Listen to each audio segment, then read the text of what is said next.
ঘৰতে ঘি বনাব পাৰি। এয়া মই এসপ্তাহমান আগৰ পৰা গাখীৰৰ সৰখিনি এনেদৰে এটা বাতিত মই গোটাই গৈছিলোঁ। এতিয়া এইখিনি মই মিক্সিৰ এটা জাৰত ভালদৰে মই পানী অকণমান দি পেষ্ট বনাই ল'ম ভালদৰে। আৰু এইখিনি যোনখিনি আছে মই এতিয়া ঘি বনাব পাৰোঁ, ৰেডি হৈ আছে মানে ঘি বনাবলৈ। এইখিনি মই মিক্সিৰ জাৰ এটাত আগতেই পিচি পেলাই ভালদৰে মানে পেষ্টটো কৰি ইয়াৰ পানীখিনি পেলাই ইয়াৰ যোনখিনি মাখন ওলায় মই এনেদৰে এটা বাতিত মানে থৈ পেলাই ফ্ৰিজত ৰাখি থৈছিলোঁ। এতিয়া ঠিক আমি এইখিনিও এনেদৰে কৰিম। আহক আমি ইয়াৰ ৰেচিপিটোৰ কেনেদৰে কি কৰোঁ ইয়াৰ মাজলৈ আগবাঢ়োঁ। বাতিত থকা যোনখিনি গাখীৰৰ সৰ আছিলে গোটাই থোৱা সেইখিনি এতিয়া মই মিক্সিৰ জাৰ এটাত এনেদৰে সুমুৱাই ল'লোঁ।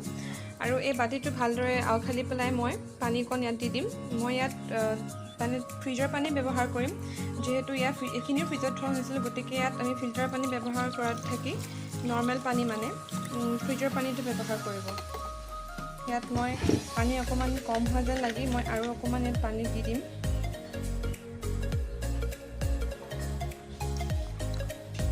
আহক এতিয়া আমি এইখিনি ভালদৰে পেষ্ট বনাই লওঁ। প্ৰায় 1 মিনিটমান আমি মিক্সিটো এইখিনি মানে পেষ্ট কৰি লোৱাৰ পিছত এনেদৰে অলপ ফেন ফেন উঠি যাব। এতিয়া আমি মিক্সিটো ভালদৰে হাতত দি পেলাই ঘূৰাব লাগিব, তাৰপিছত এইখিনি গোট খাব। এতিয়া আমি এনেকৈ হাতত লৈ পেলাই এই বস্তুখিনি অকণমান টাইম এনেদৰে ভালদৰে আমি এনেকৈ ঘূৰাই থাকিব লাগিব। তেতিয়া ইয়াৰ পৰা যোনখিনি মাখন সেইখিনি এক্সট্ৰা হ'ব আৰু পানীখিনিও এক্সট্ৰাকৈ থাকি যাব। এতিয়া লাহে লাহে বস্তুটো গোট খাই আছে।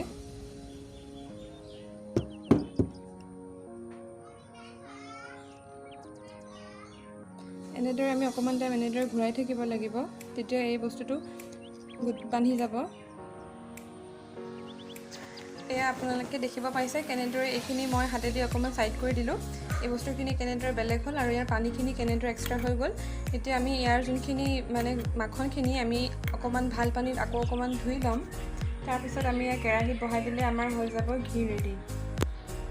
মিক্সিৰ জাৰটোৰ পৰা এই গোটেইখিনি মই এনেদৰে এটা পাতিত উলিয়াই ল'লোঁ। এতিয়া এই পানীখিনি আমি এক্সট্ৰাকৈ থৈ এই বস্তুখিনি মাখনখিনি আমি আকৌ ভালদৰে ধুই ল'ম। এয়া যোনখিনি মাখন আছিলে এইখিনি মই আকৌ ফ্ৰিজৰ পানী দি ভালদৰে ধুই ল'লোঁ। আপোনালোকে ফ্ৰিজৰ পানীহে ব্যৱহাৰ কৰিব, যিহেতু মাখনখিনি বহুত দিনৰ পৰা ফ্ৰিজতে থাকে। এয়া আগৰ মাখন আৰু এতিয়াৰ মাখনখিনি এনেদৰে মিক্স কৰি ল'লোঁ। এই বস্তুখিনি এতিয়া আমি কেৰাহীত দি দিলে হৈ যাব আমাৰ ঘি ৰেডি। ইয়াৰ যোনখিনি পানী আছিলে সেইখিনি যদি টেঙা নহয় আপোনালোকে ছাঁচ বনাইও খাব পাৰে, কিন্তু প্ৰায় টেঙা হৈ যাব। এতিয়া যিহেতু গৰম দিন আৰু ফ্ৰিজত বহুত দিন ৰখা হৈছে 7 দিনমান প্ৰায় সৰখিনি, সেইকাৰণে টেঙা হৈ যায়। যদি ঠাণ্ডা দিনত আপোনালোকে খাব পাৰে ইচ্ছা কৰিলে। এতিয়া আমাৰ হৈ গ'ল এয়া মাখনখিনি ৰেডি ঘি বনাবৰ কাৰণে। দেখিছে কিমান ধুনীয়াকৈ ওলাই গ'ল, পানীখিনি এক্সট্ৰা হৈ গ'ল। এতিয়া এইখিনি আমি এটা কেৰাহীত দি দিম। এয়া আমি এখন কেৰাহী পাতি দিলোঁ। এতিয়া কেৰাহীখন গৰম হোৱাত আমি এই যোনখিনি আছিলে মাখনখিনি আমি ইয়াত দি দিম।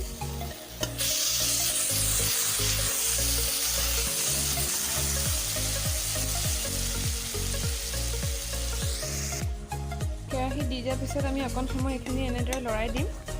বেছি লৰাই থাকিব নালাগে, প্ৰথম সময়খিনি লৰাই থাকিব লাগিব, যিহেতু তলত যাতে ধৰি নাযায়।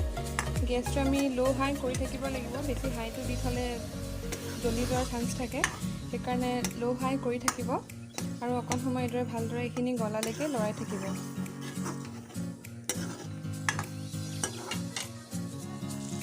হাই ল' কৰি থকাৰ পিছত এইখিনি এনেদৰে অকণ সময় উতলিবলৈ দিব। তাৰপিছত আমাৰ ঘিটো ৰেডি হৈ যাব। কিন্তু আপোনালোকে চাই থাকিব এই ওপৰত যাতে তেলখিনি ইয়াৰ বিৰিঙি আহে, তাৰ অলপ পিছত অফ কৰিব লাগিব। এইখিনি আৰু অলপ সময় লাগিব আমাক। গোটেইখিনি এনেদৰে তেল হোৱাৰ পিছত এনেদৰে আপোনালোকে গম পাব যে ঘিখিনি ৰেডি হৈ গ'ল। এতিয়া অফ কৰি দিলে হৈ যাব। বটলত ভৰোৱাৰ পিছত মোৰ ঘিউ হৈ গ'ল ৰেডি। কালি মই ভিডিঅ'টো শ্বুট কৰা নহ'ল, সেইকাৰণে আজি কৰিলোঁ। আপোনালোকে দেখিছে ঘিউখিনি কেনেদৰে ধুনীয়াকৈ গোট বান্ধি গ'ল। এয়াই হৈছে আমাৰ পাৰফেক্ট ঘি। এনেদৰে আপোনালোকে ঘৰত বনাই চাব, খুবেই সহজ। আৰু গাখীৰৰ সৰবোৰ আপোনালোকে যিহেতু থাকেই ঘৰত গাখীৰ সকলোৰে, এনেদৰে সহজতে ঘি আপোনালোকে বনাই খাব পাৰিব। আৰু এই ঘিখিনি পূৰা পিয়'ৰ হয়। যদি আপোনালোকে এই ঘি বনোৱা ৰেচিপিটো ভাল পাইছে, লাইক, শ্বেয়াৰ আৰু ছাবস্ক্ৰাইব কৰিবলৈ নাপাহৰিব। আৰু কাষতে থকা বেল আইকনটো প্ৰেছ কৰি অল কৰি দিব। আজিলৈ আহোঁ, ধন্যবাদ।